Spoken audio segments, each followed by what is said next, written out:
Hello students, welcome to Arish Chemistry. ಒಂದು very important update for the NEET aspirants. ಅದೇನಂತಂದ್ರೆ ಎಲ್ಲರೂ ಕೂಡ MCC ಒಂದು schedule ಗೆ ವೇಟ್ ಮಾಡ್ತಾ ಇದ್ರು. ಸೊ ದಟ್ MCC ಅವರು ತಮ್ಮ ಒಂದು ಶೆಡ್ಯೂಲ್ ಅನ್ನ ಅನೌನ್ಸ್ ಮಾಡಿದ್ದಾರೆ.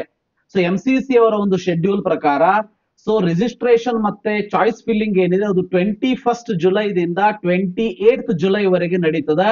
ಮತ್ತೆ ರಿಸಲ್ಟ್ ಏನಿದೆ 31st ಜುಲೈಗೆ ಬರ್ತದೆ. ಅದಾದ್ಮೇಲೆ ರಿಪೋರ್ಟಿಂಗ್ ಏನಿದೆ 1st ಆಗಸ್ಟ್ ಇಂದ 6th ಆಗಸ್ಟ್ ವರೆಗೆ ರಿಪೋರ್ಟಿಂಗ್ ಅನ್ನ ಮಾಡ್ಕೊಳ್ಬೇಕು. ಉಳಿದಿರುವಂತದ್ದು verification of tentative seat matrix, process of seat allotment ಇದೆಲ್ಲ ನಿಮ್ಗೆ ಇಂಪಾರ್ಟೆಂಟ್ ಇಲ್ಲ ಅಂತ ನಾನು ಅದನ್ನ ಹೇಳ್ತಾ ಇಲ್ಲ ಅಷ್ಟೇ. ಓಕೆ, ಅಂದ್ರೆ ಟೋಟಲ್ ಆಗಿ ಒಂದು 8 ಡೇಸ್ ನಿಮಗೆ ರಿಜಿಸ್ಟ್ರೇಷನ್ ಮತ್ತೆ ಚಾಯ್ಸ್ ಫಿಲ್ಲಿಂಗ್ ಇರ್ತದೆ. ಸೊ 21st ಇಂದ 28th July first round, result 31st ಗೆ, ಮತ್ತೆ ರಿಪೋರ್ಟಿಂಗ್ ಜಾಯ್ನಿಂಗ್ ಏನಿದೆ 6 ಡೇಸ್ ಟೈಮ್ ಕೊಡ್ತಾರೆ, 1st August to 6th August. ಇದಾದ್ಮೇಲೆ second round result, second round ಏನಿದೆ ಅದು 12th ಆಗಸ್ಟ್ ಇಂದ 18th ಆಗಸ್ಟ್ ವರೆಗೆ ನಡೀತದೆ. ಸೊ ಅದಾದ್ಮೇಲೆ ರಿಸಲ್ಟ್ ನಿಮಗೆ 21st ಆಗಸ್ಟ್ ರಿಸಲ್ಟ್ ರಿಲೀಸ್ ಆಗುವಂತದ್ದು. ರಿಪೋರ್ಟಿಂಗ್ ಏನಿದೆ 22nd ಟು 29th ಆಗಸ್ಟ್ ನೀವು ಸಿಟಿಗೆ ರಿಪೋರ್ಟ್ ಆಗ್ಬೇಕು. ಅಂದ್ರೆ ಸೀಟ್ ಏನ್ ಸಿಗ್ತದೋ ಅದಕ್ಕೆ ರಿಪೋರ್ಟ್ ಆಗ್ಬೇಕು. ಇನ್ನು ಮೂರನೇದಾಗಿ ಥರ್ಡ್ ರೌಂಡ್ ಏನಿದೆ ಅದು 3rd ಸೆಪ್ಟೆಂಬರ್ ಇಂದ 8th ಸೆಪ್ಟೆಂಬರ್ ವರೆಗೆ ನಡೀತದೆ. ರಿಸಲ್ಟ್ 11th ಸೆಪ್ಟೆಂಬರ್ ಗೆ ಅನೌನ್ಸ್ ಆಗ್ತದೆ. ಅದಾದ್ಮೇಲೆ ರಿಸಲ್ಟ್ ರಿಪೋರ್ಟಿಂಗ್ ಮತ್ತೆ 12th ಇಂದ 18th ವರೆಗೆ ಇರುವಂತದ್ದು. ಇದು ಫೋರ್ತ್ ರೌಂಡ್. ಫೋರ್ತ್ ರೌಂಡ್ ಏನಿದೆ ಅದು 22nd ಸೆಪ್ಟೆಂಬರ್ ಇಂದ 24th ಸೆಪ್ಟೆಂಬರ್ ವರೆಗೆ ನಡೀತದೆ. ಓಕೆ, ಸೊ ಇದು MCC ಅವರ ಒಂದು ಶೆಡ್ಯೂಲ್. ಇದನ್ನ ನೀವು ನೋಡ್ಬೇಕು ಅಂದ್ರೆ MCC ವೆಬ್ಸೈಟ್ ಗೆ ಹೋದ್ರಿ ಅಂತ ಅಂದ್ರೆ ನಿಮಗೆ ಅಲ್ಲಿ ಸೊ ಶೆಡ್ಯೂಲ್ ಕಾಣಿಸುವಂತದ್ದು ನೋಡ್ಬೋದು ಇಲ್ಲಿ. ಸೊ mcc.nic.in ವೆಬ್ಸೈಟ್ ಗೆ ಹೋಗಿ UG ಮೆಡಿಕಲ್ ಅಂತ ಸೆಲೆಕ್ಟ್ ಮಾಡಿ. ಇದರಲ್ಲಿ ಮತ್ತೇನನ್ನು ಕೊಟ್ಟಿಲ್ಲ ಅವರು ಸದ್ಯದ ಮಟ್ಟಿಗೆ, ಮುಂದೆ ಎಲ್ಲವನ್ನು ಕೂಡ ರಿಲೀಸ್ ಮಾಡ್ತಾ ಹೋಗ್ತಾರೆ. ಸೊ ಇದರಲ್ಲಿ UG ಸ್ಟೇಟ್ ಶೆಡ್ಯೂಲ್ ಮತ್ತೆ UG ಕೌನ್ಸಿಲಿಂಗ್ ಶೆಡ್ಯೂಲ್ ಅಂತ ಇದೆ. ಈಗ ಇದು MCC ಯ ಶೆಡ್ಯೂಲ್. ಹಾಗಾದ್ರೆ ಸ್ಟೇಟ್ ಶೆಡ್ಯೂಲ್ ಏನಿದೆ, ತಮಗೆಲ್ಲ ಗೊತ್ತಿರೋ ಹಾಗೆ MCC ಅವರು MCC ಶೆಡ್ಯೂಲ್ ಯಾವಾಗ ಇರ್ತದ, ಜೊತೆಗೆ ಸ್ಟೇಟ್ ಅವರು ಯಾವಾಗ ಕೌನ್ಸಿಲಿಂಗ್ ಮಾಡಬೇಕು ಅನ್ನೋದನ್ನ ಹೇಳ್ತಾರೆ. ಸೊ ಇದು ವಿದ್ಯಾರ್ಥಿಗಳ ಮತ್ತು ಪಾಲಕರಿಗೆ ಉಪಯೋಗ ಆಗ್ಲಿ ಅಂತಾನೆ ಮಾಡಿರ್ತಾರೆ.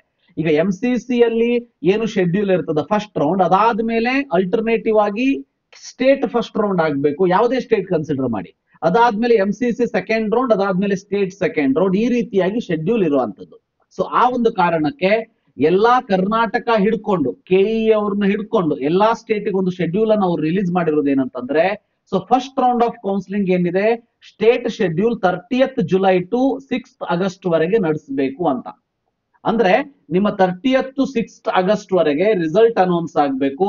ಸೊ ಅಡ್ಮಿಷನ್ ಗೆ ಆಗ್ಬೇಕು, ಅಂದ್ರೆ ಉಳಿದಿರುವಂತ ಪ್ರೊಸೀಜರ್ಸ್ ಗಳು ಆಗ್ಬೇಕು.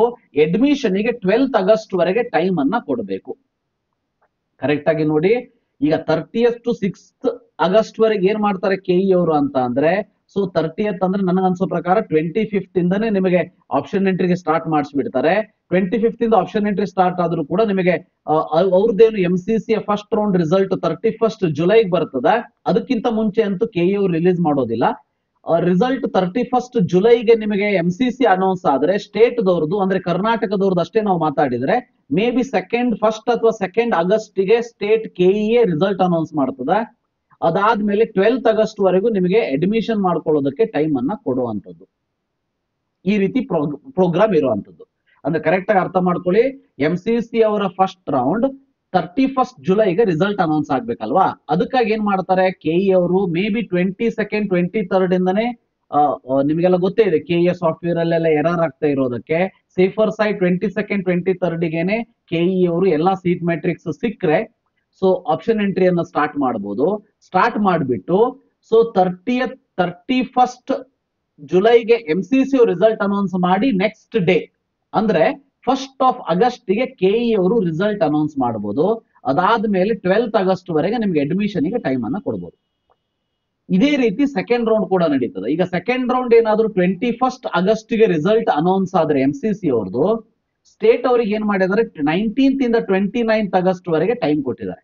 ಅಂದ್ರೆ ಮೇ ಬಿ 15th ಅಥವಾ 16th ಆಗಸ್ಟ್ ಇಂದ KE ಅವರು ಸೆಕೆಂಡ್ ರೌಂಡ್ ಈ ಒಂದು ಆಪ್ಷನ್ ಎಂಟ್ರಿಯನ್ನು ಸ್ಟಾರ್ಟ್ ಮಾಡ್ತಾರೆ. ಸೊ 15th ಅಥವಾ 16th ಆಗಸ್ಟ್ ಇಂದ ಸೊ ಆಪ್ಷನ್ ಎಂಟ್ರಿಯನ್ನು ಸ್ಟಾರ್ಟ್ ಮಾಡಿಬಿಟ್ಟು ರಿಸಲ್ಟ್ ಅನ್ನ ಏನ್ ಮಾಡ್ತಾರೆ ಅಂತ ಅಂದ್ರೆ MCC ಅವರು 21st ಆಗಸ್ಟ್ ಗೆ ಕೊಟ್ರೆ ಮೇ ಬಿ KE ಅವರು 22nd ಅಥವಾ 23rd ಆಗಸ್ಟ್ ಗೆ ಕೊಡ್ತಾರೆ. ಸೊ ದಟ್ ನಿಮಗೆ ಅಲ್ಲಿ MCC ಯಲ್ಲಿ ರಿಸಲ್ಟ್ ಅನ್ನ ನೋಡ್ಕೊಂಡು KE ಯಲ್ಲೂ ರಿಸಲ್ಟ್ ಅನ್ನ ನೋಡ್ಕೊಂಡು ನೀವು ಒಂದು ಒಳ್ಳೆಯ ಡಿಸಿಷನ್ ತಗೊಳ್ಳೋದಕ್ಕೆ ಇದು ಹೆಲ್ಪ್ ಆಗುವ ಹಾಗೆ KE ಅವರು ಮಾಡ್ತಾರೆ ಅನ್ನೋ ಒಂದು ಹೋಪ್ ಅನ್ನೋ ಒಂದು ಆಸೆಯಿಂದ ನಾನು ನಿಮಗೆ ಹೇಳ್ತಾ ಇರುವಂತದ್ದು. ಹೀಗೆ ಆದ್ರೆ ಮಾತ್ರ ಒಳ್ಳೇದಾಗ್ತದೆ. ಹೇಗೆ ಅಂದ್ರೆ ಈಗ ನೋಡಿ, ಫಾರ್ ಎಕ್ಸಾಂಪಲ್ MCC ಅವ್ರದ್ದು last date of the reporting 6th August ಇದೆ ಅಲ್ವಾ. ಸೊ ಕೆಇ ಅವ್ರು ಏನ್ ಮಾಡ್ಬೇಕು, 1st ಆಗಸ್ಟ್ಗೆ ರಿಸಲ್ಟ್ ಅನ್ನ ಕೊಟ್ಟು ಬಿಟ್ರೆ 6th ಆಗಸ್ಟ್ ಒಳಗಡೆ MCC ಅವರು ಒಂದು MCC ಅಲ್ಲಿ ಏನ್ ಸೀಟ್ ಸಿಕ್ಕಿರ್ತದ ಅವರು ಒಂದು ಡಿಸಿಷನ್ ತಗೊಳ್ಬಹುದು.